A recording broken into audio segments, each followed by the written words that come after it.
Hello दोस्तों। Indian geography के इस फोर्थ पार्ट में आपका स्वागत है। आज हम बात करेंगे समुद्री तट रेखा के बारे में।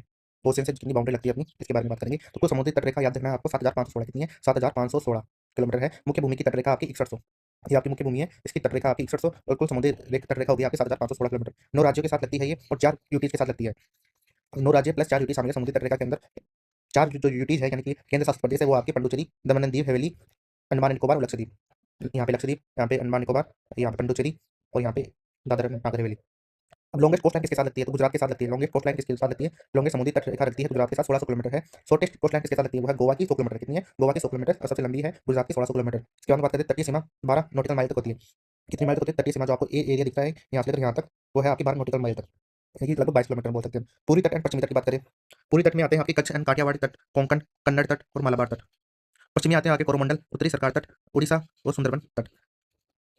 हम बात करते हैं ये आपका मालाबार, ये कोरोमंडल, ये उत्तरी सरकार तट और ये हो गया आपका उत्तर तट या उड़ीसा तट बोल सकते हो उसको आप। अब जो ये एरिया है 12 नॉटिकल माइल्स तक, देखिए ये बाउंड्री है, उसके बाद जो 12 नॉटिकल माइल्स है ये इंडिया के अंदर ही आती है। वैसे यहाँ पे ये इनका क्या पूर्ण अधिकार है, यहाँ पे इंडिया कुछ भी कर सकती है, इनके अधिकार क्षेत्र में आता है। दूसरा जो आपकी बी पॉइंट है यहाँ से लेकर यहाँ तक, यानी कि आपका 24 नॉटिकल माइल तक, लगभग आपका हो गया 45 किलोमीटर के आसपास का एरिया।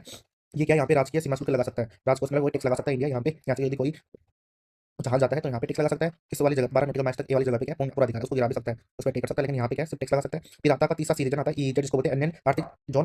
इसके अंदर खनिज संपदा विज्ञान अनुसंधान रिसर्च एंड डेवलपमेंट कर सकता है इस एरिया में, जो कि आपके 200 नॉटिकल माइल तक होता है। कितना होता है, 200 नॉटिकल माइल तक होता है।